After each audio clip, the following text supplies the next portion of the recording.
Good evening and welcome to We Keep It Moving with Marsha Jews. Oh, thank you for waiting. We're sorry for the delay, but this technology, it does what it wants to do when it gets good and ready. So we have two guests with us tonight, and our first guest will be Lady T. Whit, formerly known as Tony Whitten, is the face behind the Housewives of Baltimore, the THOB brand. She's the founder and owner of the thriving and international Facebook group, the Housewives of Baltimore. The group was established March 2018 and is now currently comprised of over 22,000 women from all over the globe. The Housewives of Baltimore Facebook group is an eclectic group of women from all stages, ages, cultures, and backgrounds. The mission of the Housewives of Baltimore is to uplift, support, and encourage women to realize their true potential. The Housewives of Baltimore is a universal sisterhood. Let me bring Lady T in with us today and let's learn more about it. I don't want to read all of this, but I've got a lot of good information. So we'll be sharing some things that she's been doing along the way. Hello. Welcome, Lady T. Thank you for joining us. Thank you for having me. This is wonderful. So let's talk about how you became Lady T and now the Housewives of Baltimore. How did you begin this journey?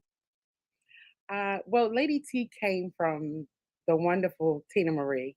Her name was Tina Marie, Lady T, and that's where I got my name from.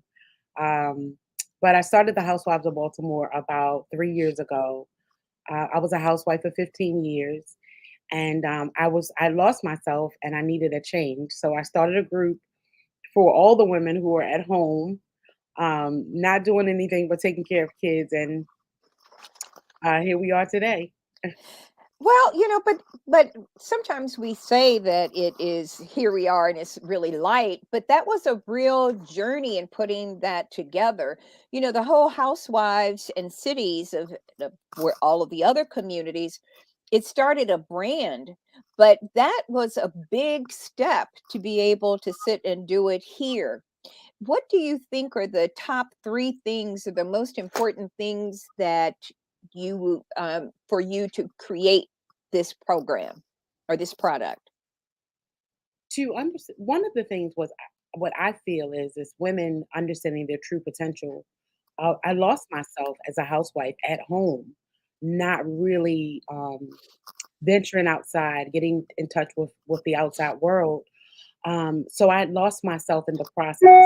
Once I found out my purpose, which was getting people together, bringing people together, I learned what God had wanted me to do, and that was bring people together, realizing my purpose, realizing what other women's purposes were. That's what the nature of this group is about. Mhm. Well, as the founder and creator, I think it's really compelling that you also have a separate business. So you've been into fashion and culture and nails and beauty. How did you start your business? How did that journey begin?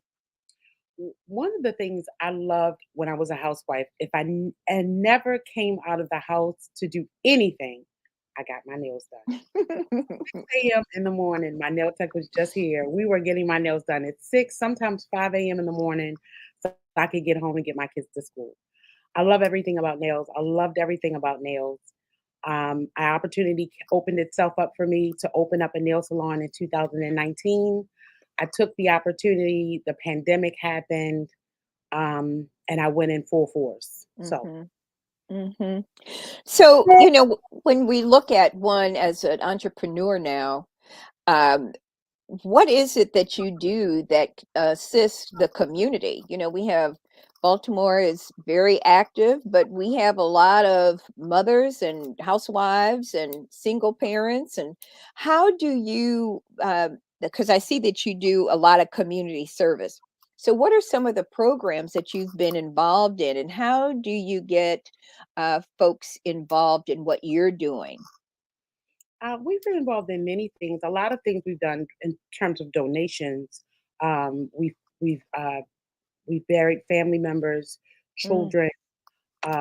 We've done things to help people, assist them with Christmas, back to school drives, feeding the homeless, different things like that as a community of women, especially during the pandemic when it first started. I mean, when we came together so strong. But then also in the nail salon, we offer, parties for the less fortunate as well. Um, there's other things that we do for the community as well. But you have a large following. So when somebody says to me they have 20 something thousand people that are part of their organization, right? How did you get into a place like that? How do you that you would actually want to be able have other people involved in what you're doing and to mobilize that's a large number of people involved in what you do. It's a large amount, especially that it's 80 to 90% active. So Right. 80 to 90% of the women are actually pressing the button, liking, sharing, participating in the group. It's sometimes it's strenuous. I think a lot of women, we all are different.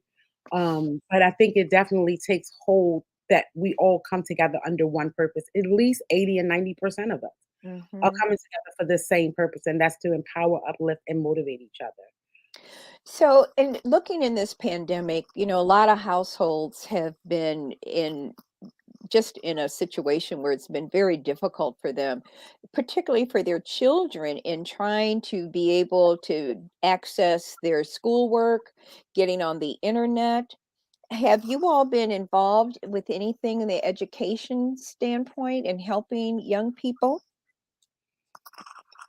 Not as of yet. We're early in, we're 3 years in. We've done back to school drives where we've helped East Side and a West Side school. But no, not as of yet. We have not done that. Mhm. So, in looking at some of your things, some of the work that you've done, you earned your bachelor's degree in human service. In through this pandemic, when you with the 20,000 women that you have any of them voiced, any of the difficulties that they've had to overcome through this pandemic? Um, all the time, the financial issues that we've had that women have come together to help another sister out. They voice concerns about starting their own businesses, how they're afraid to start it, and we've uplifted them to do that. Our nurses that are in there, we have so many nurses that are in there. Mm, I'm sorry, healthcare workers that are in the group. Just the strenuous stress that they go through. We're there to just offer that helping hand, and that also we have contests that we do for the healthcare workers. So we provide dinner for them for just one, whoever wins, and we also provide cash apps and different other things for other healthcare workers as well. mhm. I think it's really interesting that, too often we're so busy being busy. And it's really important to be able to have organizations such as yours to be able to affect change. And if, as you look around the city of Baltimore, what are two or three of the things that you think Baltimore should be doing to help the community of people that you're involved with? I think one of the things I feel is allowing women to have a voice, to be able to speak what they want to say and Mhm. not be afraid to say it. Women, to me, and just my experience, we are the backbones of the world, and without us, I feel that it wouldn't run. So Right. allow us to lead, allow us to to nurture the nation, and it would be certainly be a better place. Mhm. We were talking about in the city, we're having a lot of challenges, right? And if you could ask the mayor with your 22,000 women, I'm loving this number, girl. So I can't get it out of my head. So just bear with me, right? That's 22,000 women who I would imagine you have them voting, right? They're all voting.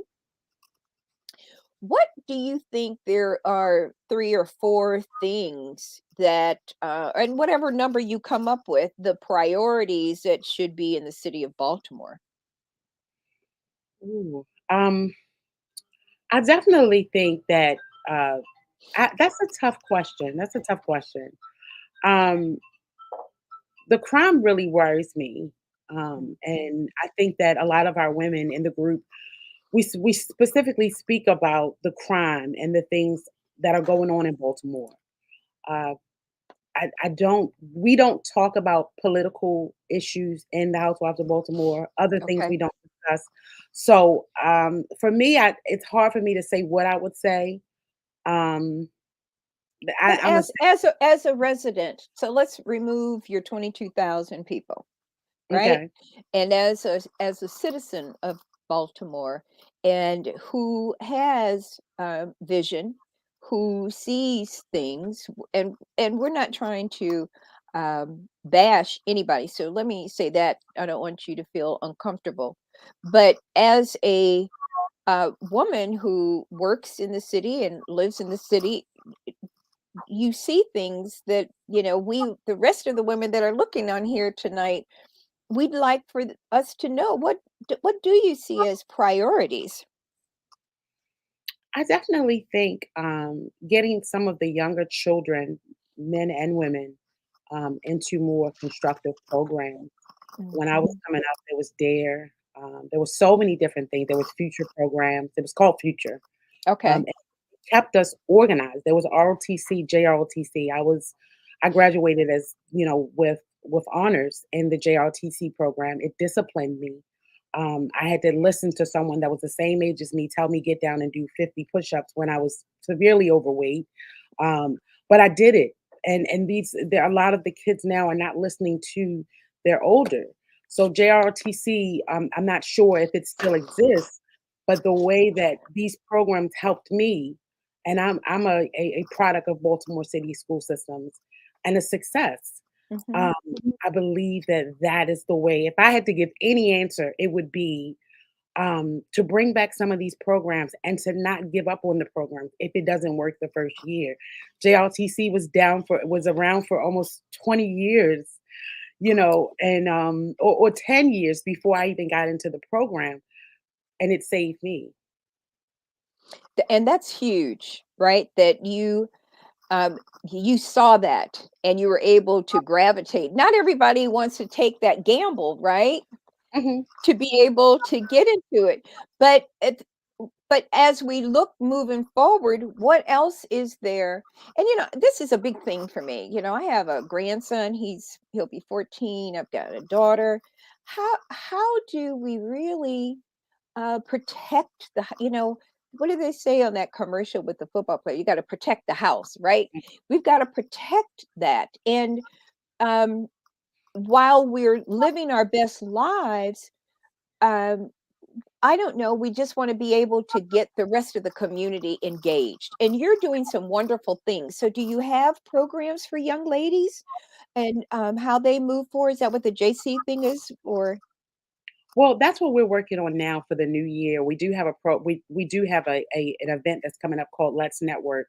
I've met Mhm, some of the most powerful women in Baltimore in the last 3 years. Why not bring an event together with about 30 to 40 women so that we can all get a chance to know each other and empower each other? mhm. One thing I've learned about networking and getting to know other women, it's not about money or anything. It's building these relationships. And when Right. we build relationships, we're able to build other things together. And so that's what we're doing on March 5th. We're having a women empowerment uplifting let's network. So those are the programs that we have. We have events and we also have other things that we have coming up. Working with my PR, we are just set to do so many great things in the next couple of months. Mhm. So, tell me a little bit more about the program so that we can make certain that we support you. And we'd be more than happy to put a free ad in the newsletter. But so, if you could just tell us a little bit more of how people can be involved and what your goals, the primary goal would be. The group is about networking, empowerment, and uplifting. So our next event is March 5th, where it's called Let's Network: Powerful Women Meeting Powerful Women. So as women coming together, the first set we will get a chance to introduce each other, which it's only be about 40 women. Then Okay. we have 2 guest speakers who have long-term, businesses, and then after that, we spend the rest of the time meeting each other, taking each other's business cards, or taking notes from another sister, and leaving with that, bond at the end. Okay. Okay. Have do you think that your business has been impacted through COVID at all? Or Seve have severely, really? yeah. How so, if I may ask? It's definitely an up and down business. A Mhm. business, you have to have tough skin to deal with the ups and downs in this business, so, it's definitely a tough business. Mm. So, have you seen? Have there been within your group of members of your organization? Um, have have they talked about COVID and the impact, or and are any of these women, are all of the women black or a mixture of races? And were any of them able to get any of the recovery money as I'm not black businesses? I'm not quite sure. I've never really spoken to anyone about the pandemic, relief funds, but our group is predominantly African American. Mhm. If I'm not mistaken, it's probably about 12% of, other races, but it's predominantly African American. If I'm not mistaken, 30%. Okay.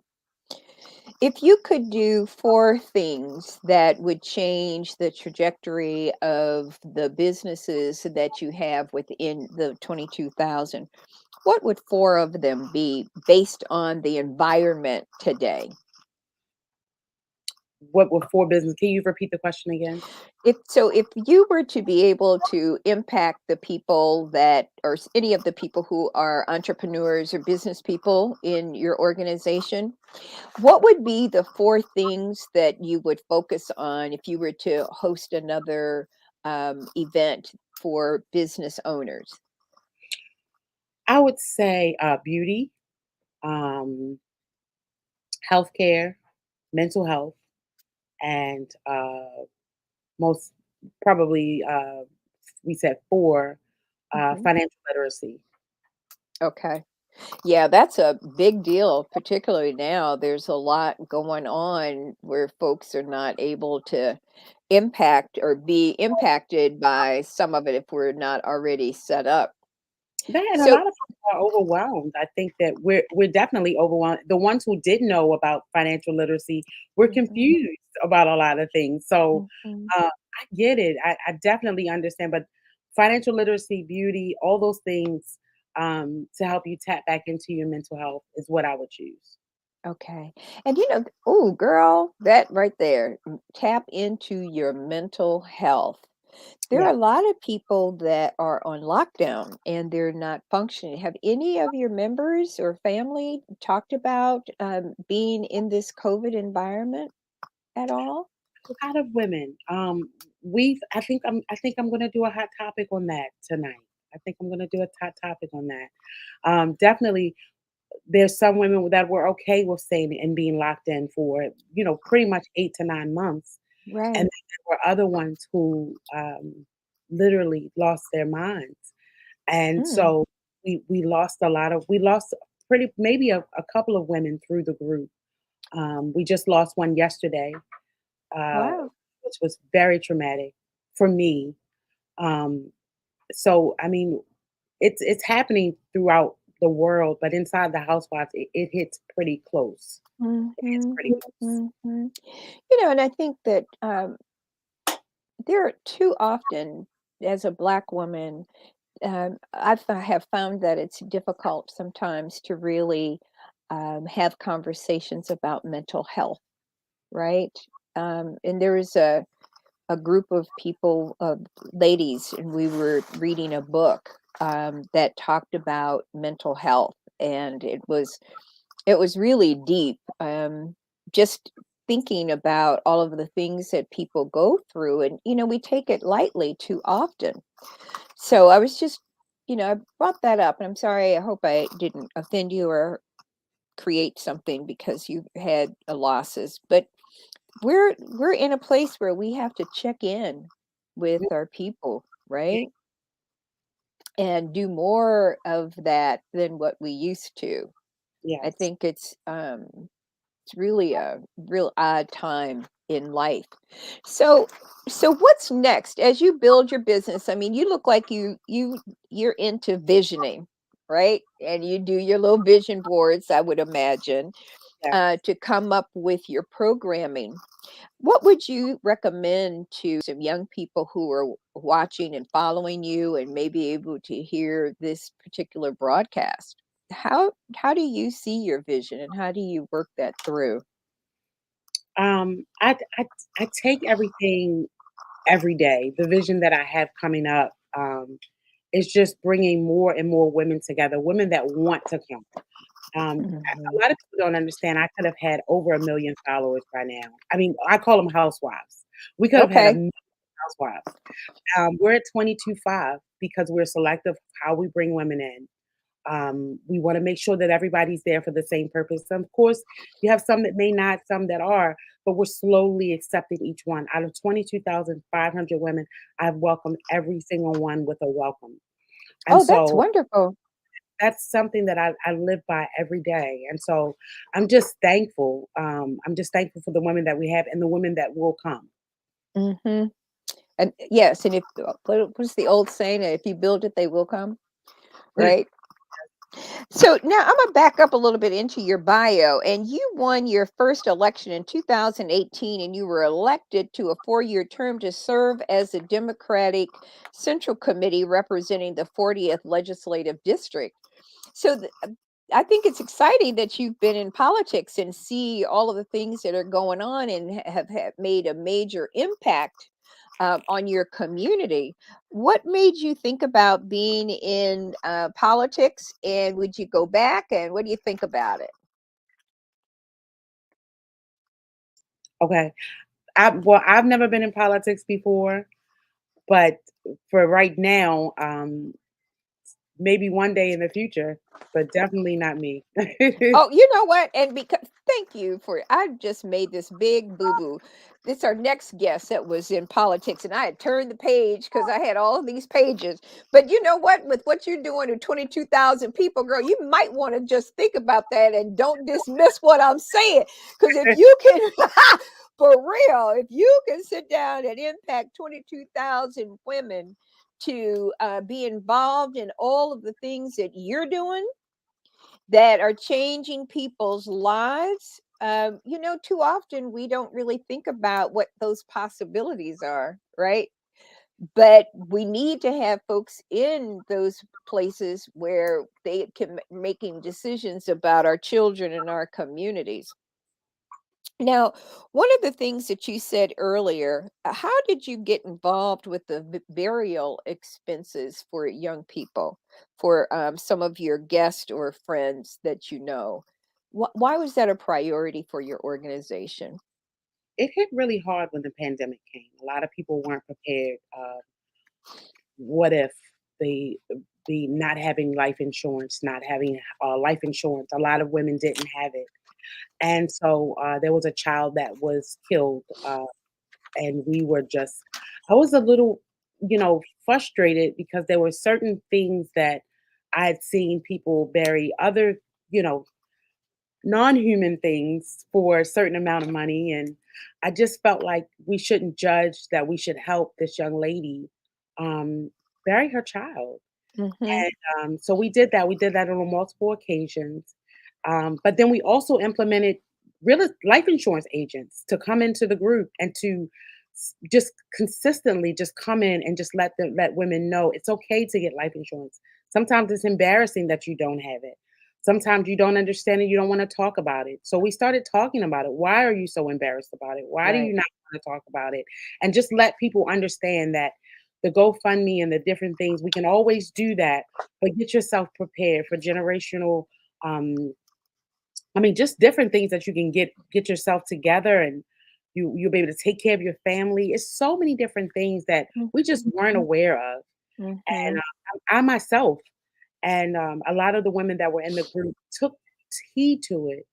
They reached out to these life insurance women. Other women started their own life insurance business. I mean, it took us a toll. It took a way of its own self. It was just I was just thankful, and even though Mhm. it was based on, a child passing, Right. it put light on a lot of different women, Mhm. in their lives. And it's huge because too often we're so busy being busy trying to just survive that it's impossible to be able to do everything. You know, Right. you look at you if you got to have the internet, you got to pay for the internet, you got to pay for this, you got to pay for the what, you got to pay for the water, you got to, and so you sit down and you wonder how are people if they don't have a full-time job or if they don't have the income, how are communities living? How are we surviving? And many people are being laid off during this time. Yes. But there's And programs out there that will help them. I mean, there's so many things that'll help them, and the women in that group showed me that. We didn't have Mhm, to come together always as a GoFundMe. We came together as a unit. We've come together for women that were evicted, that were homeless, that didn't have money to eat. We've mhm. done it all. We've done it all. And so how can people get in touch with you to be able to if they need resources or need assistance of any kind? It's the Housewives of Baltimore for women only. Mhm. We're on Facebook, IG. It's called Thaw Nails underscore. And also 240-856-6577. We're located at 3061 Frederick Avenue, Suite A. Okay. And that's our information. All right. So give us, I know we're going to leave in a couple of minutes, but can you just give us some parting words for people to think about and how they can plug in or just something to encourage those who need the encouragement? What I will say is I literally lost myself as a housewife. I thought that Mm. at 40 years old, I would never be anything in life. I asked God to uh, take hold and give me my purpose. Tell me what my purpose was. And at 44 years old, I have done and met some of the most remarkable people that I've ever met in my life. I've met more people in the 4 years than I did in my 44 years. I will say that. So I will say that it doesn't matter what age you are, get up and take that jump, but always have God first. Mm. Oh, that's powerful right there.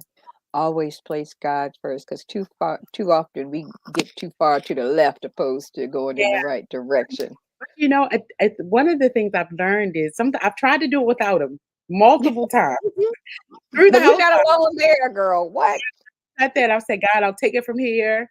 I got it, and I always come back and the world it's not on my side when I don't have him. And so Mhm. I'm just thankful to God every single day for giving me the housewives, for giving me the platform that we do have and just keeping me focused. Okay. Thank you so much, Lady T. We really appreciate you. And I've heard so much about you, and you're on Fox, you're on 1010, you're co-hosting the Get the Hooligan Express radio show online platform that focuses on music and hot topics and social media. So you're really, really busy. And I know with all of the things that all the pots you have your hands in, this was time that you took away from that, and we just appreciate you and Oh, all of the work that you're doing in the community, and keep us posted, come back and check in and make certain that we know what you're up to and how we can support you. okay. Thank you. I will. All right. Lady T, Whit, the Housewives of Baltimore City. Thank you so much. We're going to take a slight break and wait our next guest, who is Monica Cooper, who is an advocate, activist, and freedom fighter. And she was elected the Democratic State Central Committee representing the legislative district, 40th district. And she is the founder of the Maryland Justice Project and the former executive director for Out for Justice. And we'll be right back. Thank you.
So the beauty of technology and having a show is that you got to be ready to pivot, right? And so we're pivoting now and looking for Monica Cooper. And this is really important, folks, that bringing this piece in. And I hope you all can take notes.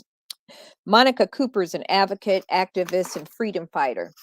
She won her first election in 2018 and was elected in 2018 to a 4-year term to serve on the Democratic State Central Committee representing the 40th Legislative District. She's the founder of the Maryland Justice Project, the former executive director of Out for Justice 2010 and 2012. In addition, she helps lead the Baltimore affiliate of the National Council of Incarcerated and Formerly Incarcerated Women and Girls, which bolsters membership from more than 30 U.S. states and territories. She was born and raised in West Baltimore, Sandtown, Winchester community, and in 1992, after receiving threats from her late father, she went on to earn her general education diploma. Although she then attended Sojourner Douglas College, she earned a degree. She earned a degree. She was unsuccessful. To earn a degree, she was unsuccessful. With a series of bad decisions, she was eventually confined for more than a decade. When she returned home, she had the support of her family and some wonderful individuals, including a retired federal judge.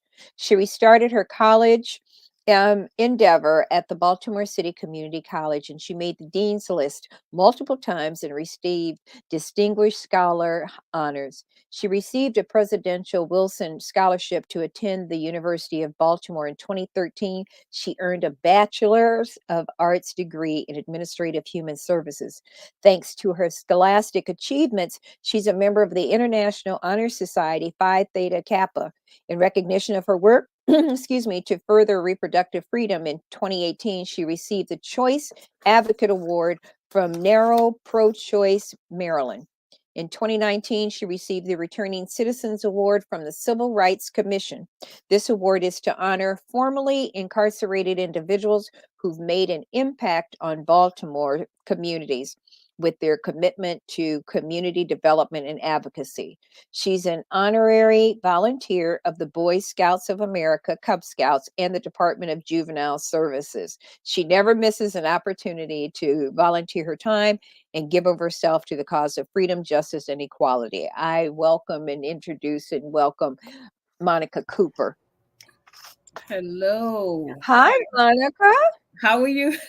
Wow. Girl. I feel a little shy just listening to you read all that stuff about me. It's That's all right. um, That's all right. And let me tell you something, you don't have to when you have other people that can give your accolades. And I think it's really, really important. Now we're only seeing a little bit of your head, so I don't know Okay, if let you me could see. Let me make some adjustments here. just a How is that? little bit, just a little. That's better. Okay. Hey That's guys. better. But I think that one of the things that we too often we don't really understand how people get to a place where they are incarcerated. And Mm, you all are doing some of the most arduous work mm, in trying to make the world, the communities that you're working in, understanding that we're still people. We're still people. We're still human beings. We make mistakes. We fall down. We got to get back up. Let's just talk about that for a moment and that whole business of incarceration and the stigma mm. around it, right? The stigma around it and what people are having to suffer through with this. Well, I guess we can just walk down the streets of Baltimore and you can see the residual effects of what it's like not ensuring that people who are returning to the community have adequate housing, have jobs, and have the ability to stand on their own 2 feet. It when you release folks without giving them the proper tools, you Mm, create homelessness, and you're going to pay an awful lot for it. You mm, create people who are high on the unemployment scale, and you're going to pay an awful lot for it. I think that if leadership start considering how do we prepare people before they actually come home, Mhm. what systems do we put in place to ensure that when they return home, that they can now become productive tax-paying citizens? When I testify in Annapolis, one of the things I always like to point out is, one, my taxes are too high. That's one. And two, we can help resolve that by creating and building a larger tax base. And we What does do that that mean? How you when do you that? when you create a larger tax base, that means you have more people who are working that are contributing taxes than that are not. I would much rather see 150,000 people who are formerly incarcerated be taxpayers than to take and try to continuously figure out how we're going to take an economy that's already cash strapped, and how we're going to take this money and move it from the schools, move it from the roads, move it from these things that we need to try and see how we can remedy this problem over here. Mhm. We actually are creating these problems for ourselves, but not considering that almost 80% of the people who do get themselves in trouble, they're going to return. Right. They're going to return. So the whole point is, when they return, Mhm. are they returning to jobs? When they return, are they returning to drugs and alcohol? When they return, are they returning to put into the tax base, or are we spending money to remedy these problems? So I think that stuff needs to be thought out more clearly. And the people who are impacted, if they're not at the table to kind of make heads or tails of this, people are just going to continuously grasp at straws. And so often men make decisions for women and their bodies. So often, leadership make decisions for scenarios or situations that they've never been in, and we're not getting anywhere by not including those folks in the conversation. It's very, very important, because it's some very successful returning citizens out here, and they need to be able to tap into what made them successful. What Mhm. is it that causes, this young lady to be a homeowner? What is it that caused this young lady to had graduated with a master's or a PhD degree? Because that's happening for some folk, but too many are not in that same category. So they need to find out what was Monica Cooper's success, Mhm. and Mhm. that's important. That's huge. That's huge. And I think the thing that is really troubling for me is that in a process, when we start looking at state and I don't even want to get to the federal level. Let's just talk about state Mm, and county and city, right? So mhm, we've created this pipeline, the prison pipeline, mm, the prison pipeline, the prison pipeline, mm, and there are no stops along the way. mm, There are no stops. There's no, you can get off here at the next stop and go take a class.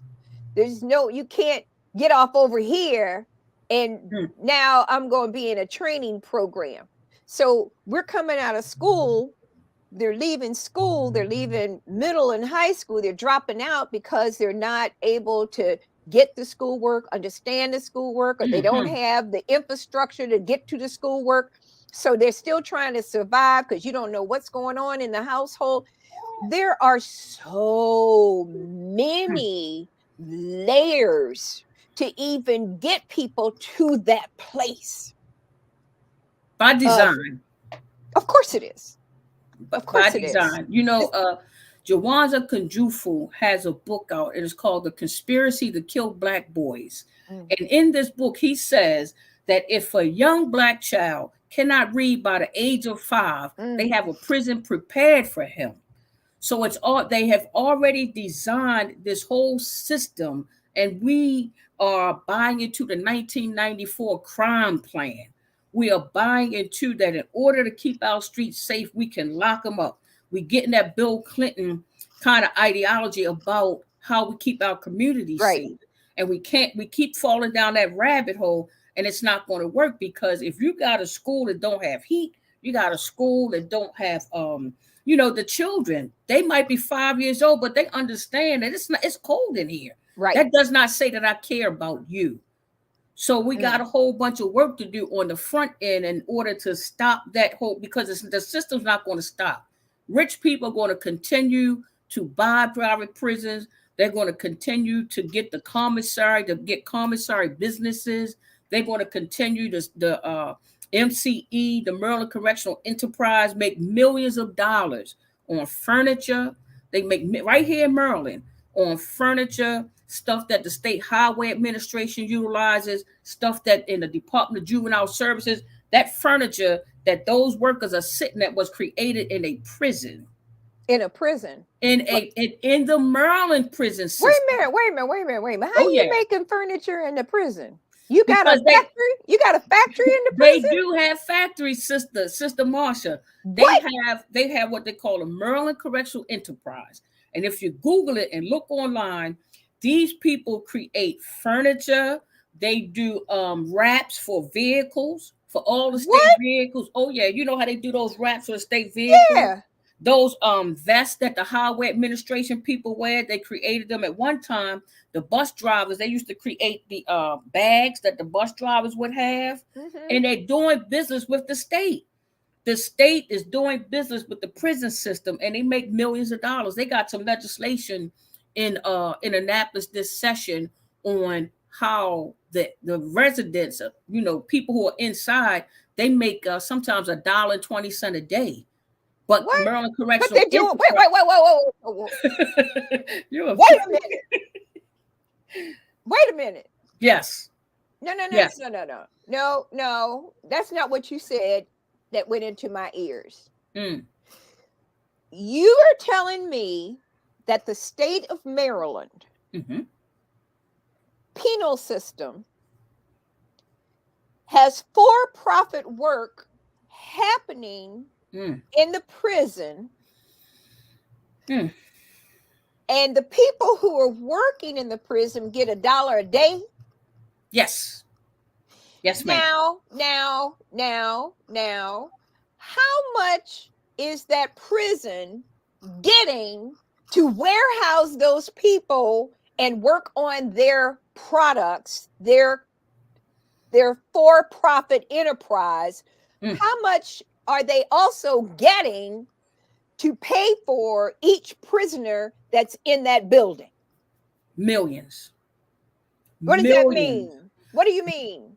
Millions of dollars. I think you could go online and Google the Maryland Correctional Enterprise, and they have to be forthright with the amount of monies that they have earned, and you'll be able to see the amount of money that they have earned off of prison labor right here in Maryland. Off of prison labor. But isn't the state of Maryland paying them as well to warehouse these people in that building? So the state of Maryland is receiving about $44,000 a year per inmate. Okay. That's what the state uses. Wait. I need you to move you got it on a laptop. You on a laptop? Yes. Bring it down a little bit so I can see your face. I need to see all your face, girl. So listen. Okay. You're saying to me that the penal system in the state of Maryland is getting $45,000 per inmate in their prison every year. Yes, every year. That's in their budget. That's yes, $45,000 for each body in a bed in a cell. Yes, and then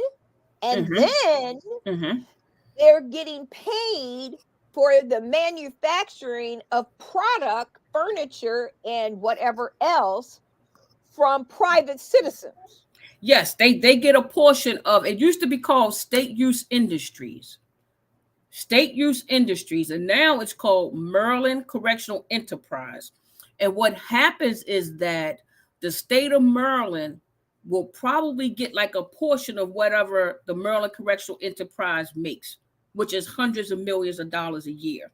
And what they do is they will take and pay an inmate or resident maybe $1.20 a day, sometimes $1.85 a day, to work in what they call the shops.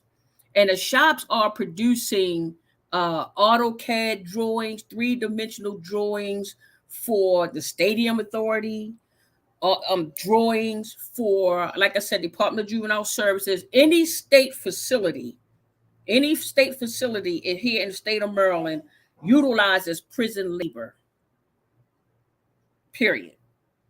And they do this business with MCE, and they all split the money up and everything.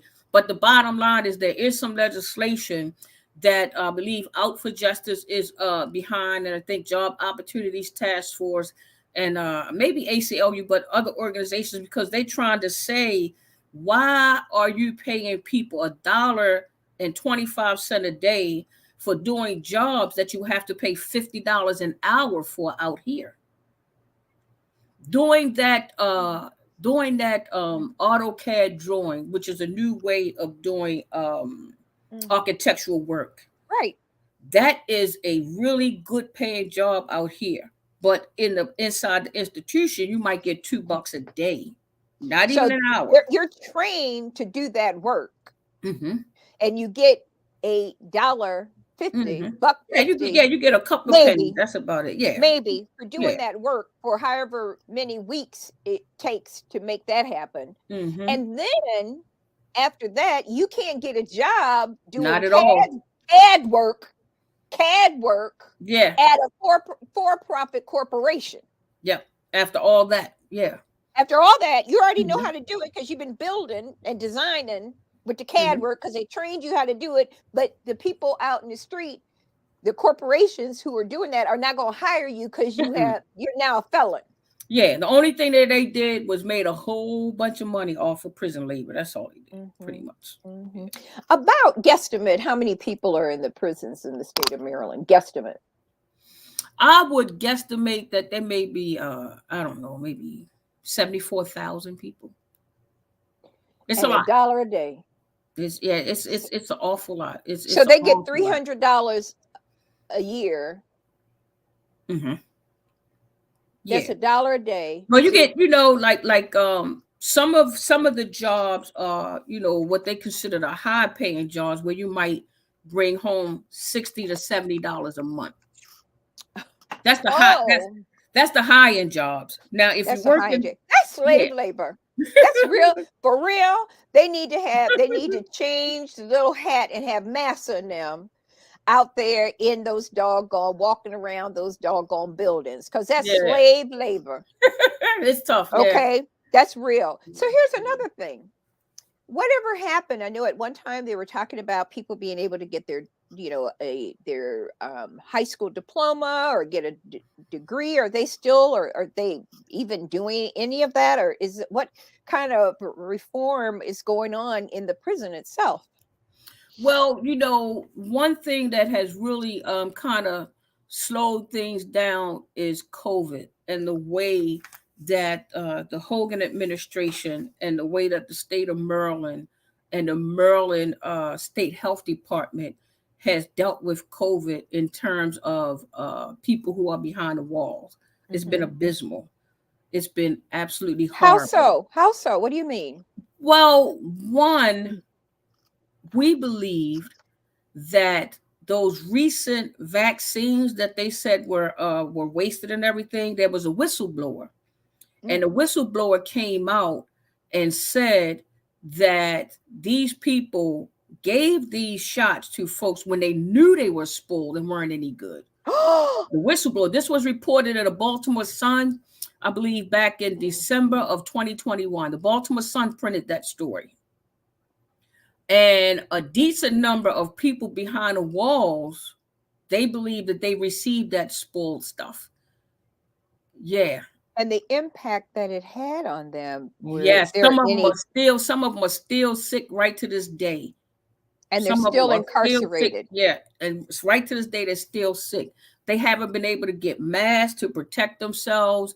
Wait, whoa. Yeah. There are no masks in the prisons? They finally, after advocates had wrote letters to the governor, after advocates had complained about, what was going on behind the walls, they had the inmates, the residents, end up making cloth masks inside the shops where they work, and they gave each one of them one. and that's it. They just came, the Department of Corrections just had a hearing, an oversight hearing of sorts, in front of Senator Will Smith. And they asked certain questions. How are you handling COVID? How are you dealing with this women's pre-release center that you're supposed to have been building? And Secretary Green, he should have had so many Pinocchios. He sit there and told so many disturbing stories about how they have access to masks and how this. When you sit and listen to Secretary Green, you would think that these folks were at some country club, because he What? always liked to paint the inside of the prisons as a beautiful. It's awesome. They have all of these great programs. They're doing this, and usually they get away with telling fibs, because our lawmakers are not actually having a Zoom meeting with the people who are behind the walls, who are very eager to say, no, this is what's going on. Myself, Nicole Hansen, Kiana out in Prince George's County at Life After Release, we get these phone calls. We get the phone calls about the suicides that they're not reporting. We Wait, get the what? phone calls about the drug overdoses that they're not reporting. We get the phone calls. And in order for the lawmakers to understand that there needs to be, like they have this bill for ombudsman, there needs to be some type of oversight, because the Department of Corrections have no oversight. What do you mean they don't have? Isn't that part of the Maryland system? Isn't that like No, a department of the Maryland no, system? they have like every once in a while they have an audit team, and the audit team that comes through is made up of correctional officers. It's made up of a couple of community members and some people. And what they do is they call the prison and say, listen, we're coming to give you an audit in June. So what the prison officials do is they have everybody go and clean up, get this place together, and they start getting their act together, because they know that an audit is coming. Mm-hmm. So when they come, the auditors might say, well, in this kitchen, you got rat droppings or mouse droppings. You got this, you got that. You need to tighten this up. And we have urged lawmakers to be able to make it so that they can go and visit the Department of Corrections unannounced. Right. So this way, and not only should they visit it unannounced, but they also should be able to get 2 or 3 of the women or the men to come and sit with them, even via Zoom, and actually say, hey, tell us what's going on. This way you can really find out what's happening. But are the inmates afraid to do that because of the repercussion by the people who are running the prisons? I mean, this Most sounds of them like are. But most of right. them are. But we do know a few that's not afraid. But most of them are, because there is retaliation. We got correctional officers that's breaking people's arms and What do you what? spitting in their faces. I'm telling you something. I'm telling you, this is not a fabrication. And we try to tell them, like, it's a lot of stuff that's going on there. And just like the Baltimore City Police Department needed a consent decree, needed some oversight, and needed a civilian review board, the Department of Corrections here in Maryland have run amok. It has run amok. You have places out in Royal Maryland, like in those rural areas, Hagerstown, and all the way out down the Eastern Shore. They have problems like with such hatred. I've had a guy, and I'm not going to call no names, but I had a guy I was talking to on the phone, and he said that a lot of times, that when you down on a farm, that's Hagerstown, or when you're in certain places, if a guy say, look, man, I'll be back, I'm going, I got to go to the infirmary or whatever. If that person's not back, they get alarmed. You know what the white officer told him? He said at one time, we used to could bury y'all out in the back. That was it. Mm-hmm. That's what he told them. And if a guy don't come back, they get worried, because that is the type of stuff that you deal with when you are on the lower Eastern Shore, in some of those parts of Maryland that's known to be hotbeds for racism and white supremacy. Mm-hmm. It's embedded in the prison system the same way it's embedded in the Baltimore City Police Department. Right. The only difference is that the Department of Corrections have been allowed to just go, do their thing, whatever we want to do. Yeah. They're running that. They're in charge. I'm Oh king of yeah, the hill. I'm king of yeah, the hill. yeah. So Some of those stores, yeah. who appoints the head of the Hmm. penal system in the state of Maryland? That would be the governor. Every time we get a governor, that governor appoints secretary of corrections. And right now, the secretary of corrections is Rob Green. He was appointed by our Republican governor, Governor Hogan. He was appointed by him. Did you say Rod Green? Rob, R-O-B. His name is Robert Green. Okay. Yeah, And he's the secretary of corrections. he is. And Yeah. so Mm, under his leadership, yes. Robert Green, Mm-hmm. he is paying black people $1 a day, $1.50 a day for their services. Mm-hmm. He is giving no mask. They're not giving any mask or very few masks Mm-hmm. to inmates. Mm-hmm. There are people who are having all types of difficulty in being able to do the work that they need to do based on their environment. Mm. And we're now looking and listening to the fact that we have abuse, physical, mental, and emotional abuse that's Mm-hmm. happening to the people who are incarcerated in the state of Maryland. Now, my next question is this: what's the percentage of Black men and Black women in the Maryland state penal system? That number is a little better than 63%. Mhm. It's better than 63%. The penal system here in Maryland, just like throughout the country, is filled with Black and brown people. And everybody knows it. It's been a part of a narrative. People talk about it, but we often have, maybe every 10 years or so, we have this whole wave of, tough on crime kind of Richard Nixon attitude, that I'm the law and order kind of guy. And the police departments across the country have been always trying to be in a constant battle to maintain control. To maintain control. And one of the ways that they do that is they sit on their hands while crime is run amok. And Mhm. they actually sit and watch it sometimes. I mean, yeah. The police will sit on their hands and watch stuff fall apart, and then they'll say, they need me, you need me. And it convinces people to say, yes, lock them up. If they breathe wrong, lock them up, lock them up, lock them up, lock them up. And that seems to come in a wave. Every once in a while, we have this whole wave when people start trying to push back on these systems and say, let's reimagine how we do community policing. Because even though there is this saying, defund the police, and that has been the biggest fundraiser Mm. for the alt-right. That has been the biggest fundraiser for people who want to maintain that status quo of police being able to do what they want to do. And it's also in corrections. No police force across the country has been defunded. In fact, they have gained more money.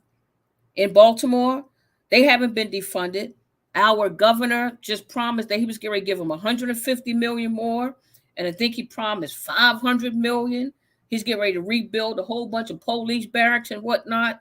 So they have not been defunded. I think what we all need to do in terms of incarceration, let's reimagine how we can have a better, safer society, because locking people up haven't made us any safer. Right. It hasn't. I mean, it just hasn't. Filling up jails just hasn't made us safe. So I'm just thinking, like, maybe people should try to reimagine what it's like to prevent crime from happening. Correct. Because by the time a crime happened, it's too late. Mhm. Maybe we should think about putting that money and those resources on the front end, so we don't have to worry about. We can decarcerate and close some prisons Mm-hmm. rather than filling them up. I believe it's possible. Yeah, You but look they're at not other trying to do countries. that. They're making money. I mean, did you just get through talking to me about all that money they're making? No, no. This is real. You sat there, and I know because I went through the leadership program, and they started talking to me and showing me all this stuff happening in there. That was 100 years ago. It doesn't sound like anything has changed. Let me just add that. But here you go.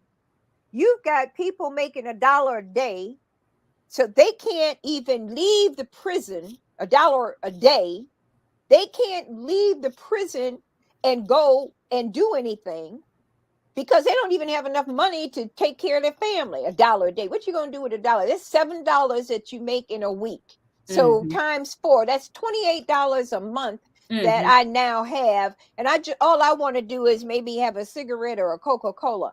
And I can't even do that. So Mm. now we're also looking at, because okay, so you got me wound up. So now what I'm looking at is, you're saying to me, because you've also had the experience and you have Mm-hmm. the passion now, right? So Mm-hmm. this is not some pie in the sky book that you read, right? Yes. Yeah. So now we're looking at millions of dollars that are being bought from the sale and manufacturing of furniture and other products Mm-hmm.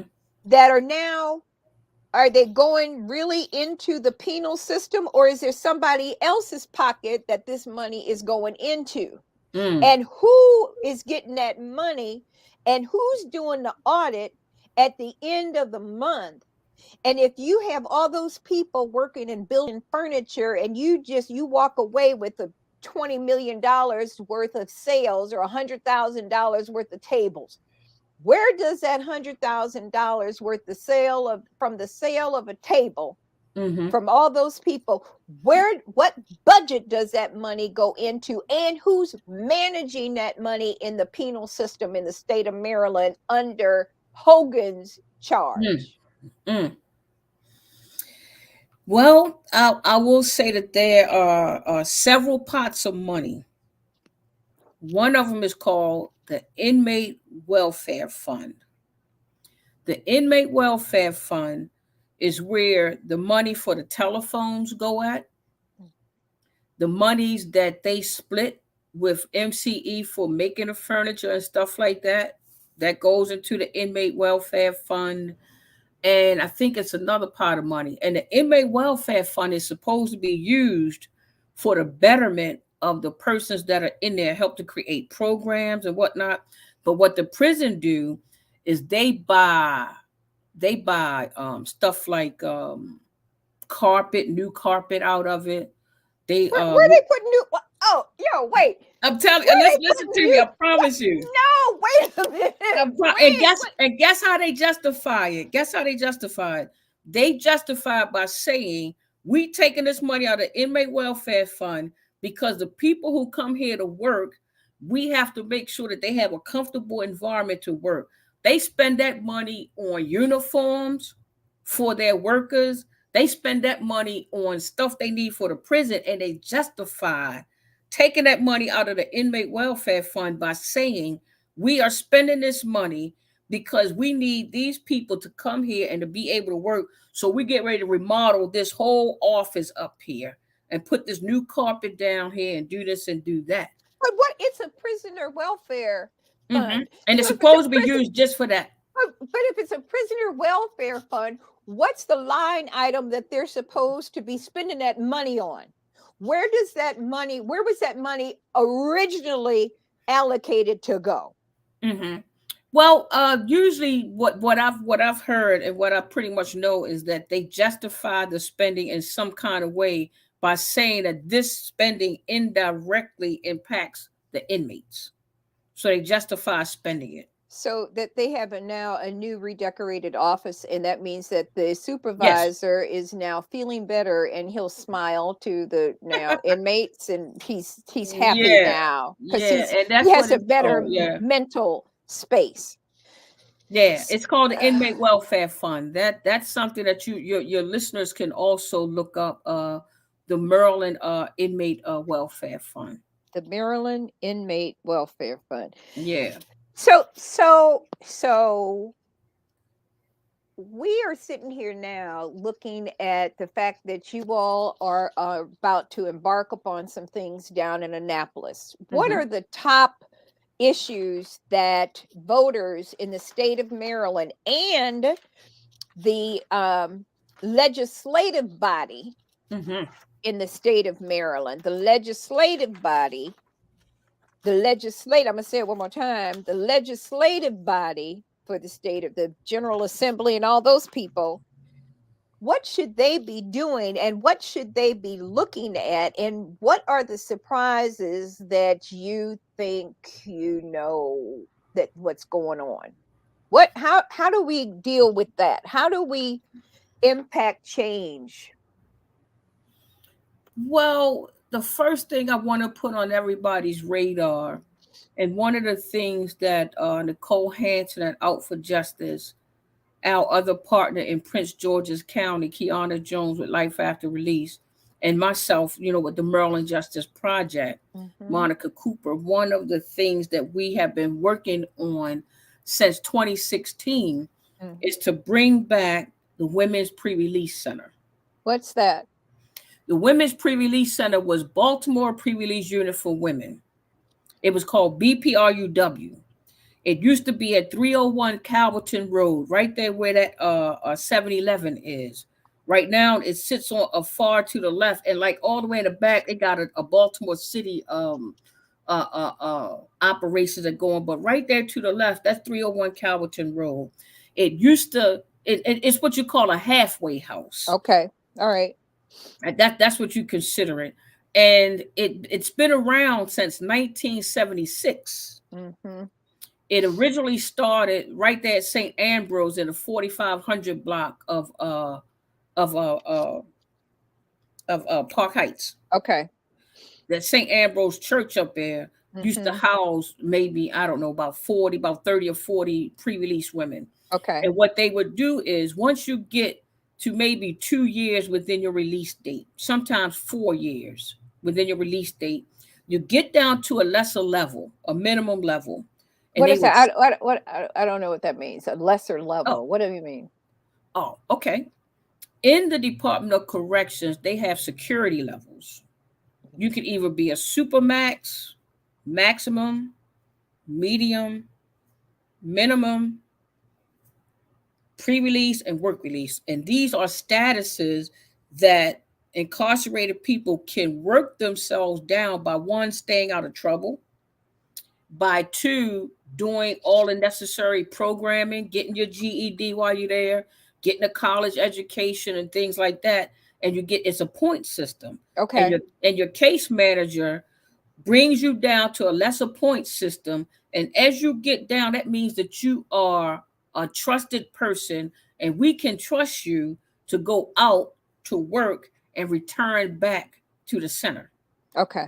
So when people are on work release or in the halfway house, those are one of the things they gradually reacclimate you back into society. Mm-hmm. And Mm-hmm. they took that away for women in 2009. And Why? well, some people said it was because for budgetary reasons. Some people But said they that it got was, all that money on new carpet. and not only that, but they have since built a brand new halfway house at that whole 500 men at Dorsey Run Road. So you can't say it's for budgetary reasons because you're continuing to build these halfway houses so that men can have that opportunity to go out, see their family on the weekends, come back. What? They go out, they go to work because it's a gradual kind of thing, gradual kind of things. So that's been the fight since 2016. We finally had major success in 2020 and we were able to get the bill passed. Okay. Then, of course, our wonderful governor vetoed the bill because as much as he might say that he's for safe communities, he has done nothing but taken away from opportunities for jobs, opportunities for safer entry. So yeah. Wait. What do you mean? How's he going to take away? What do you mean he's taken away? Taken away what? What's he taking away? How can he take it He away? actually vetoed the bill and did not agree that women should have an opportunity for sexual reentry. What? Wait a minute. Wait. Wait a minute. Mm-hmm. So it already has worked for the men. Mm. They're going home to the families. Mm-hmm. They have little jobs. They're Mm-hmm. getting themselves organized mentally and spiritually and whatever else to go into the world. They're not in the prison. They're going into the world. They're walking down the street. Don't nobody have no thing on their ankles. There's no shackles, right? There are no shackles. At all. There are no shackles, but they're out in the street. But the women, I just want to make sure I'm clear. I need to say it out loud again because I need a place in my brain for it to fit because it's not able to find one right now. So you mean to say that the governor and his line item managers have said, we don't care about women. We're not going to put them in that environment because we don't care. And they have to still just live in that cesspool, not knowing what their future holds because the politicians have made a decision that they don't give a damn. I just want to know if that's what I heard. Yeah, that is the hammer on the nail. Is that what I heard? That's exactly what you heard. And to make matters worse, the Department of Corrections since 2009 have been charging women up to $500 and $600 a month to stay in prison. Wait a minute. They are running the pre-release center out of a maximum security prison. They take these women that are working in the Jessup region, they load them up and put them on a prison van, and they take them to Checkers, and they take them to the truck stop that's out there in Jessup. They take them to McDonald's, whatever little job they have in that region, in a prison van. When those women get paid, when they get off of work, they go right back to the prison, into a jail cell, right? And when those women get paid, the Maryland Correctional Institution for Women take a portion of their pay. Wait a minute. But they're already being funded by our tax dollars. They double dipping. And they're taking the money off the people who are incarcerated. And the women can't send the money home to their families. They are the Maryland Correctional Institution for Women since 2009 have been getting $40-something thousand a year for this woman and charging her room and board to stay in prison. I got the proof. I got receipts. I've got a couple of women have given me their stubs where the Maryland Correctional Institution for Women this one girl, they took about $500 to $600 a month from her pay, and she's paying to stay inside the jail. They call themselves running a pre-release program inside the jail, charging these women to stay there. And they've been getting away with it since 2009.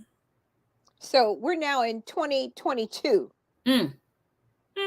This is 2009, and it's now 2022.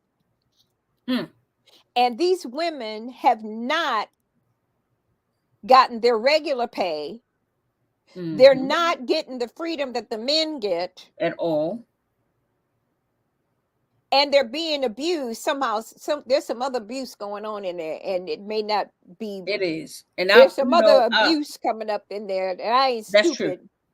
That's absolutely true. I know we don't have any young people watching. I'm gonna be mindful of what I say, but unfortunately, you have right now inside that facility, you have male correctional officers that's forcing women to do them sexual favors in order to get certain privileges. One of those said women got pregnant. She got pregnant. in jail. She got pregnant. And she doesn't get to go and get the home release like the men. So she They had to get pregnant under yes, supervision. in the jail, she got pregnant. And what they did was they took her out, forced her to have an abortion. And several months after that, the women told me that off of that 15-year bid she had, she went home. And that probably was the exchange. Shortly after that, they transferred the facilitator, the warden that was there. And it is my guess that that's one of many incidents besides all of the people that's ODing down there. You know, they just had, uh-oh, Wait. here we go. Yep. It's the cat's out the bag. Yeah. What do you mean they're ODing on what? Aspirin? No, dear sister. I think about 6 months ago, they just had reported in a paper that they had a bus at the Maryland Correctional Institution for Women. They arrested several officers. They arrested several volunteers and a few of the women that's on the inside. All of them were a part of a drug conspiracy ring. So what does that mean? What's a That means conspiracy ring? that means that the women on the inside coming home and some of them OD within 3 or 4 days because they was never clean. They've been inside the institution getting high the whole time. The whole Wait, time. okay.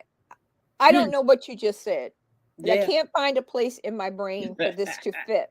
Okay? I can't find a place. You're telling me, I think this is what I heard, that these women are incarcerated. They're doing drugs. So are we saying heroin and things of that level? Absolutely. Yes. They're being given drugs in that environment. So now they're nodding. So they don't even know what's going on around them because they've removed themselves from that experience on those drugs. Yeah. They say it's terrible down there. They walking around like zombies inside there. And they've been trying to keep it quiet. And they've been patting them on. They've been trying to keep it quiet, in other words. But it's been a lot of ODs that's been going on, and many of the women who are returning home, they're coming home with habits, and there's no way that should happen. That should never happen.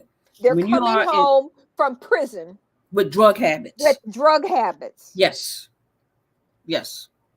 And now they can't get the drugs free anymore. They can't pay for the drugs. So they're so busy nodding out that they're not even having any semblance of life.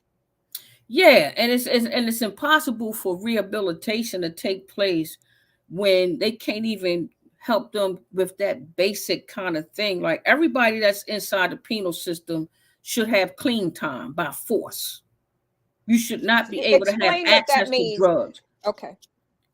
Having clean time, meaning that, if you are or have that awful burden of being addicted to drugs, once you are inside the penal system, that's an opportunity for your life to be saved. Many people who return home and that didn't, decided, I'm not going down that path, I don't care what's available. Many of those folks will tell you, prison saved my life. Because many of them know that if I had stayed out here and continued to use drugs and continued down that path that I was on, I wouldn't be alive. So some of them write to Judge Wanda Hurd, and they say, Judge Hurd, I love you. You was tough on me. You sent me to prison, and I love you for that. And those folks come home, and they go to Christopher Irvin's CDL class. They now work for the city. They are now tax-paying citizens. Judge Hurd is very active in these communities of change, very active. And she has a whole bunch of people who at the time could have jumped on that bench and choked her out. But in the end, when they got home, they realized that lady saved my life. And they are always commending her. They cry, give a hug, say thank you for sending me to prison. But now what we're dealing with is a prison system that's not giving folks a actual chance. There's Mhm. nowhere in the world you should have access to the level of drugs that they have In prison. in prison. No way in the world. No way in the world. You should never have access to drugs as if you're on the street. You never shouldn't. But we have drugs on the street here, and I'm gonna say it out loud again because the reality is it ain't no Bobby and them with no drugs. They bring it in here because you got to have planes and Mm, ships and warehouses to be able to warehouse the drugs and wait for the distribution point for all illegal drugs. hmm, Those drugs are being distributed just like you would distribute a car because they're hmm, set up in a manufacturing plant somewhere in different points, and they're flying this stuff from all these places where this mess is growing. This is hmm, not something that somebody, baby and them on the corner, was able to bring in here where you have planes full of drugs, hmm, ships full of drugs, trains full of drugs that are coming in here with more than millions and billions of dollars. And it's not coming from the folks on the corner. for So sure. this has been allowed since we know when heroin started back when the Harlem Renaissance was going on. Mhm, So they've been putting drugs in our communities for 100 years. hmm. Now here we are, and this is 2022. We got folks drugged out in prison. Yep. So somebody is dropping drugs off at Mm, the prison, and it ain't Bebe in them because you can't. It's too big for mm, Bebe's pockets to put it into the prison. mhm. It Yeah. ain't Bebe, Mm. and so if that is the kind level of drugs coming in to keep.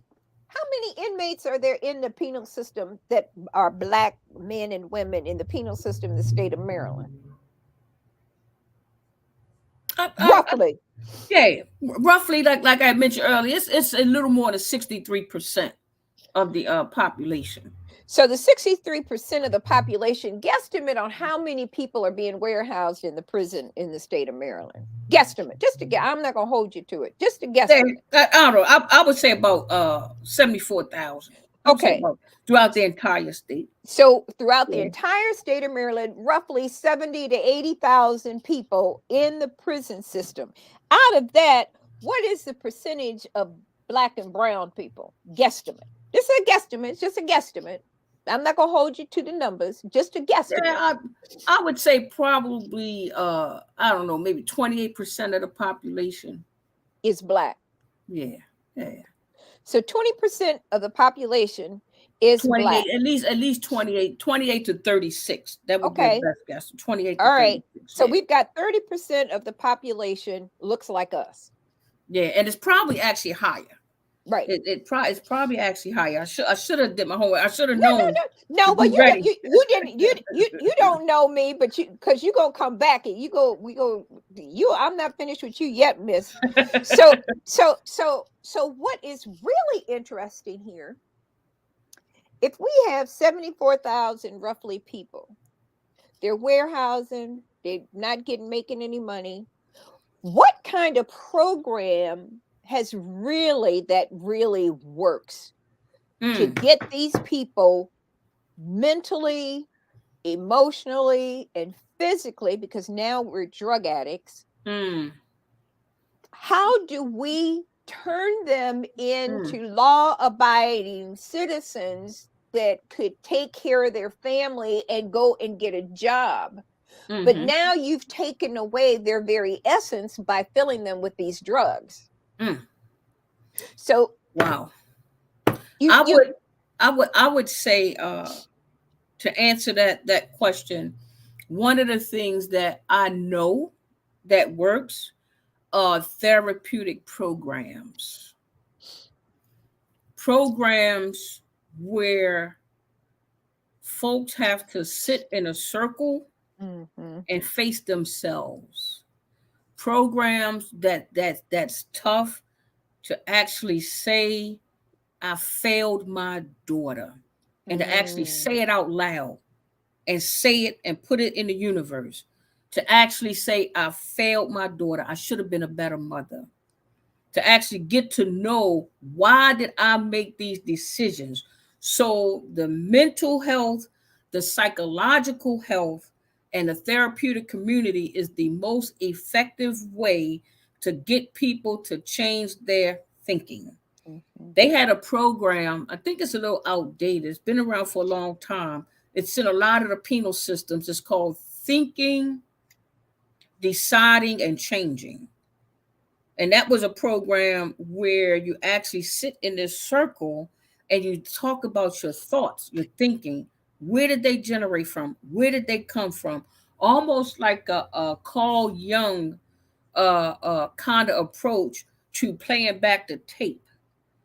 You know, you got to really get some really learned folks to go inside the prisons, that not just no average Joe that want some grant money to go in there and get this bull crap program, but some people who Mhm. care enough and that are Mhm. well trained, that can go in there and peel back the layers of the trauma, the hurt, and the deception that cause you to Mm. continue to want to drink, that Mm. cause you to want to continue to make these bad decisions, to keep coming back and forth to prison. It starts here. Before a person is released, when they sitting on that bunk, all they have is time. Mhm. And you have Mhm. time to think about, what did I do wrong? How am I going to change? And how can I restart my life when I leave here? Some people need guidance, some people need help, because that stuff is so embedded.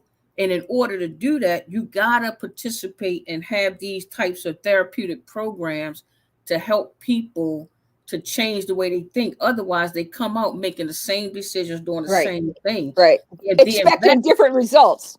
yeah, so the investment in programs have to be there. They had a warden there named Brenda Shell. She was a really fantastic warden at the Maryland Correctional Institution for Women. And one of the things she understood is the need for programming.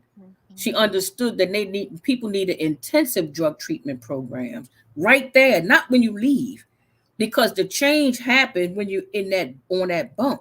The change happens when you're inside. The rehabilitation happens while you're inside. You can't come back and re-enter with the same stuff. Right. So the Right. investment, I would like to see leadership in Annapolis really start considering programming and how they spend their money in corrections, in terms of helping the people actually change the way they think, so that they can come out and make different decisions and actually prepare them to have a good paying job. You can't come out here working at McDonald's and expect for somebody to be able to pay rent. You can't come out here being a low skilled worker, making T-shirts in while you're in jail, or making daggone license plates, or whatever it is that they making, and you can't expect that person's going to come out. But let me tell you what happens. What happens is that you have some people, some taxpayers in society, that resent the fact that people in prison are going to college. They resent that. And what they say is, I can't even afford college. How are they going to be in jail going to college? Well, what happens is that you are producing a tax paying citizen, somebody that's going to come home and that's going to be able to have a decent job and can be your neighbor. You can go ahead and say, well, let's not educate. They don't need no GEDs. They don't need this. They don't need that. Let's not educate them. What you're going to get is somebody that's going to return home, that's going to do the same thing they've been doing, and their life will be even worse. They become even more of a threat, and even more a greater possibility that they're going to commit a crime. So it is Mhm. better to invest in them. They have a program in the penal system. It's called the G-Prep program. It's a program that Goucher College does. And Goucher College have produced some very, very intelligent people who were able to go through that program behind the walls. And some of them are now psychiatrists. What? Some of them are master's degree holders, but that stuff Mhm. started in there with an Mhm. investment. And it's important. So Mm. now you have people who are going to contribute to your community. And that's important. Really is. Girl. So we know that Hogan's leaving, Mm, yeah. right? Mm-hmm.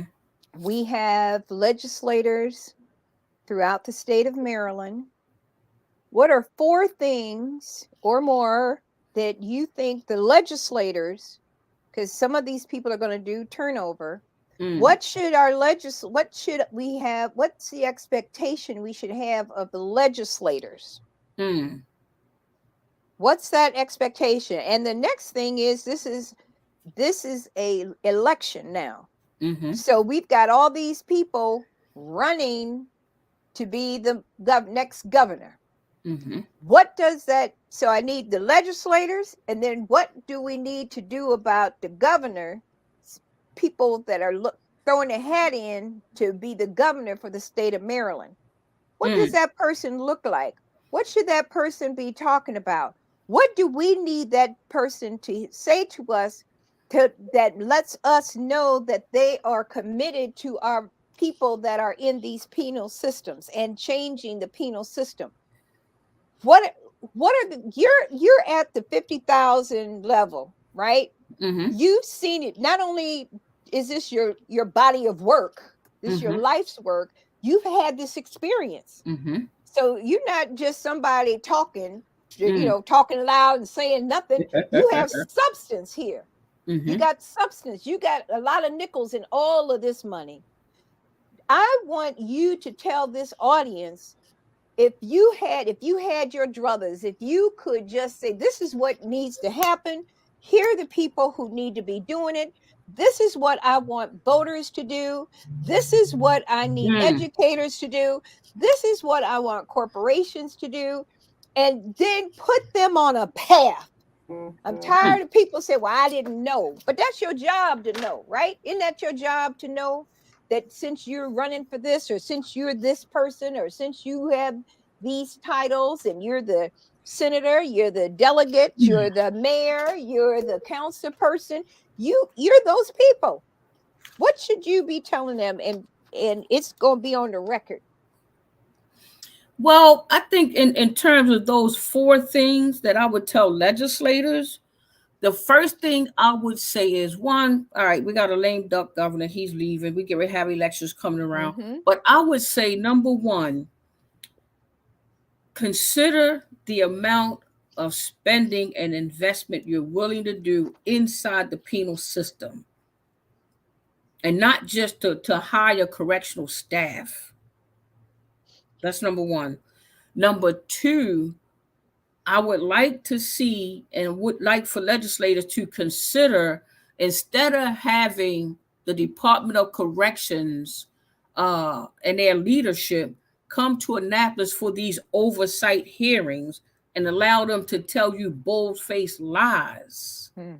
Make sure that you get a balanced civilian oversight board. Department of Corrections need oversight. Mm. They need oversight. They got an ombudsman bill that's hopefully going to pass, and they need to go even further. They need oversight the same way Baltimore City Police Department do. That's two. And three, I would say to them that in order to really invest in successful reentry programs, you have to have a bridge. The bridge have to be from the prison cell directly into the arms of places, houses, programs that is already connected. It has to be a bridge. It shouldn't be 30 days. There's statistics that say that if a person who's formerly incarcerated does not get involved in school or work or some sort of activity within 30 days, they are bound to repeat. Mm. So that means What? that, yes, statistics say that within 30 days, so a person that's formerly incarcerated, if they are not, involved in programming, a job or something, then the chances increase that they will repeat and fall back into that same trap. So when you get a person and they used to getting up at 5:30 a.m., You got to take a shower. They used to this strict lifestyle. You got to take a shower. Lights got to be out at a certain time. You got to take them while they still with that same regimen. As Mm, soon as they get home, they need to be in a program that is direct programs and transitional houses that are directly connected to the types of programming that they have inside. So when you come home, you don't want people to go to transitional house that let people sleep until 1 o'clock in the afternoon. right. And all they doing is collecting money. You don't want to have a transitional house that's not connected to Morgan or Coppin, and everybody in that transitional house, it's a part of your program that you get your GED and you have to go to this school. Period. Mhm. Period. The Department of Corrections can send these people to transitional houses and see to it that that's part of the curriculum. Part of the curriculum in this transitional house is every woman that lives here will get up at a certain time, and every woman that lives here will go to college. We can take them straight out of prison and feed them into college institutions if we have that bridge and make sure that's a part of that bridge. So I would say that that's something that they need. They need to start helping organizations like Out for Justice, Maryland Justice Project, and our other partners to have these transitional houses that are actually going to help. And you do that by having that relationship with the Department of Corrections. Um, and I had a fourth one, but I'll save that for the next time. Yeah, because there's going to be a next time. There's going to be a next time. So now we have the bridge. I'm loving the bridge, Hmm. Hmm. right? And the bridge probably needs to have some oversight with it, some sort Hmm. of board, Hmm. right? A board that Hmm. has their tentacles in different places.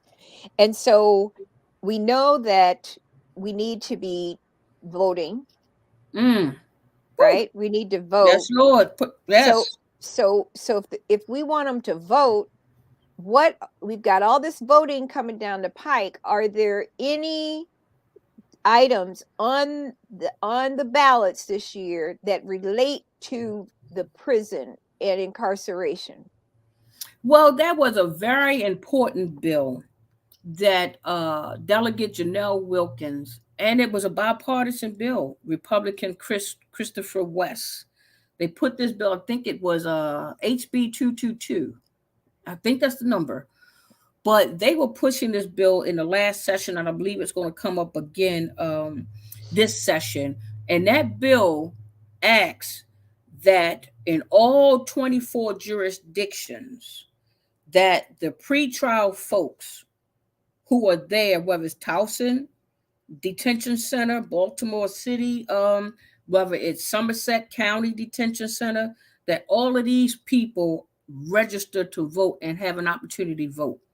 Oh, Hassan Giordano had pointed it out to Nicole that this has been a law that's been on the book since the 1800s.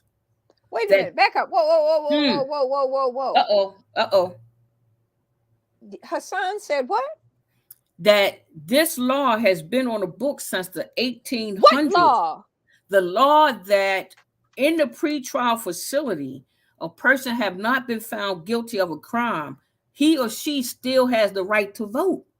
But nobody was implementing it. Nobody was making sure that the people in these detention centers around the state receive voter registration forms and receive ballots so that they can vote. So what we did was the Maryland Justice Project. Whoa, it was grueling. We traveled all Mm, 24 counties in 3 days across this wow. entire state, and we went to every single facility.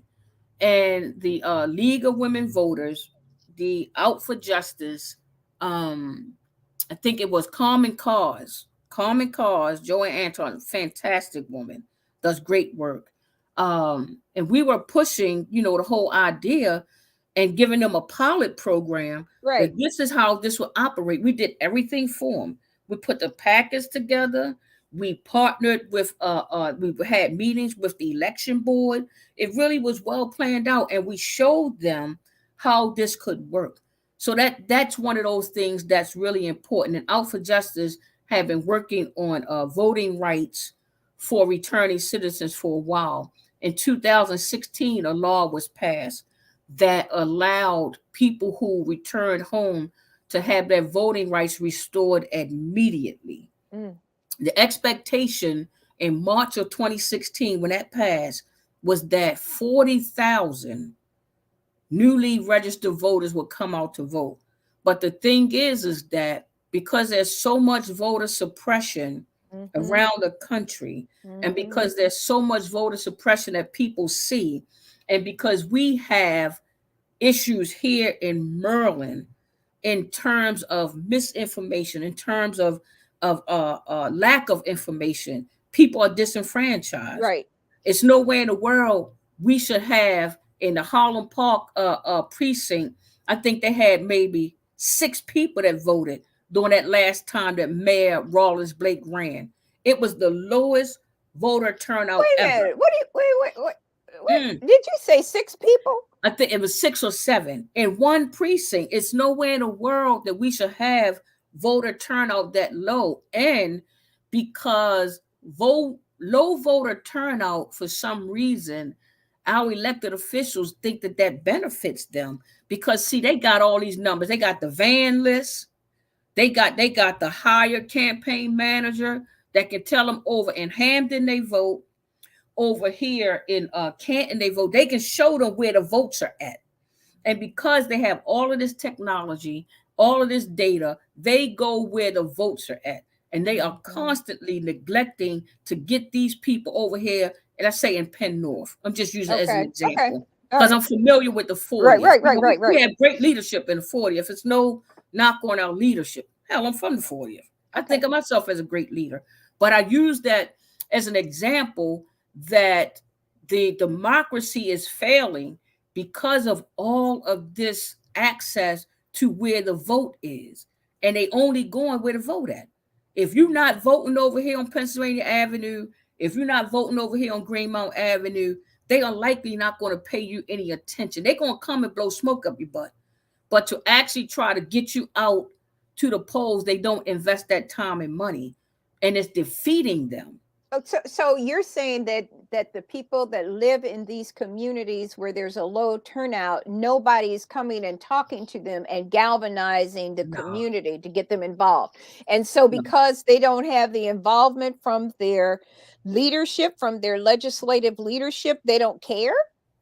They think that nobody cares about them and nothing will change because they only see the Mm. officials a certain time a year. And in the Mhm. official mind, they say, well, I can go in precinct 13, precinct 12, and 15, talk to them for a little bit. I might get 6 votes here, I might get 20 votes there, but their concentration is only on the win rather than building democracy.